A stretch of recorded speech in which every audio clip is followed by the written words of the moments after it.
so នេះជា sample នៃ repo ហើយអ្នកទាំងអស់គ្នាក៏អាចធ្វើតាមដែរអាច clone code របស់ខ្ញុំទៅហើយ edit ធ្វើតាមអ្នកទាំងអស់គ្នាចឹងទៅដូចកន្លែងនេះចឹងទៅលើ artificial intelligence ហ្នឹងអ្នកទាំងអស់គ្នាចេះអីចឹងអ្នកទាំងអស់គ្នាអាចធ្វើតាមខ្លួនឯងចឹងទៅហើយ so អានេះ profile របស់ខ្ញុំអ្នកដែលមើលគឺឥឡូវឡើងដល់144ហើយចឹងនេះជា sample បញ្ជាក់ខ្ញុំមួយចឹងទៅលើកន្លែងនេះវិញ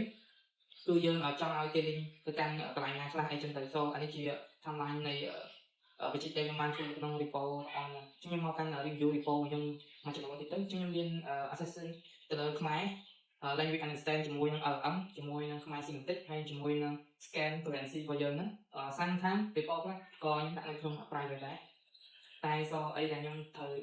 ការហ្នឹងគឺយើងនៅពេលយើងមាន repo មួយយើងមាន dashboard មួយដល់អញ្ចឹងយើងមកយើងចេះមានអារម្មណ៍ថាយើងសប្បាយចិត្តក្នុងការធ្វើនៅក្នុង GitHub របស់យើងដូចការដំបូងខ្ញុំអត់មាន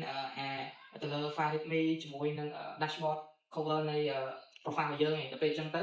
ចូលមកជាតែហីតែដល់ពេលខ្ញុំចូលមកខ្ញុំឃើញវាលោក cool អញ្ចឹង so ដល់ក្រោយចេះចង់មកធ្វើជាដូចឥឡូវខ្ញុំសន្និដ្ឋានចូលមកប៉ះវាយ៉ាងហោចណាស់មួយថ្ងៃក៏បាន4ទៅ5ដងហើយចូលមកមើលហើយទៅចេញវិញអីចឹងទៅហើយនឹងខ្ញុំក៏ចិត្តឥឡូវឡើងដល់អ្នកដែលចិត្តតាមដាន GitHub អីណាគេពុកអីថ្មីល្អតែតង់ជាមួយនឹងខ្មែរយើងខ្ញុំចិត្តមើល